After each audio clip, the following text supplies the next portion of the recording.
పెంచాడా? మరెందుకు ఇదంతా? ఎవరు అబద్ధాలు? జీతాలు ఇచ్చే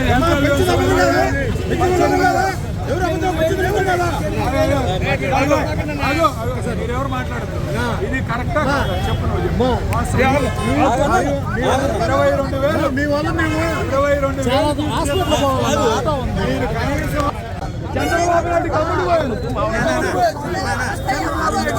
అంటే మా రోజు క్లీన్ చేస్తున్నారు. మీకైనా ఇబ్బంది పడుతున్నారు, అందుకని మేము స్వచ్ఛందంగా క్లీన్ చేయడానికి వచ్చాం. దీన్ని వీళ్ళు అడ్డుకొని ఇవాళ రోడ్డు మీద చల్లటం, డస్ట్బిన్లు దొల్లించడం, ఇలాంటి కార్యక్రమాలు చేయకూడదు. మీ పని మీరు చేసుకోండి, మా పని మేము చేస్తాం.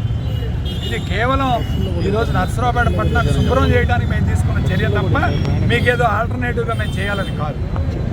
దాదాపు వారం రోజుల నుంచి చేస్తున్నారు ధర్నా. అన్నీ పెరిగిపోయినాయి చెత్త అంతా. దాన్ని శుభ్రం చేయడానికి మేము తీసుకున్న ఈరోజు ఈ నిర్ణయం తప్ప మీకేదో ఆల్టర్నేటివ్ క్రియేట్ చేయాలని, ఏదో ఆల్టర్నేటివ్గా ఎంప్లాయీస్ పెట్టాలని కాదు. ప్రభుత్వం ఇప్పటికే 12,000 రూపాయల జీతం మీకు పెంచింది. ఏ ప్రభుత్వం చేయలేదు. చేయలేని పని ఈ ప్రభుత్వం ఒకటే చేసింది. అది మీరు గుర్తుంచుకోవాలి. మీరు సిపిఐ, సిపిఎం పార్టీ, తెలుగుదేశం మాయలో పడి చంద్రబాబు నాయుడు దగ్గర డబ్బులు తీసుకొని కక్కుర్తిపడి ఇలాంటి ఎదవ కార్యక్రమాలు చేయగలరు. దయచేసి అది మేము చెప్పాము.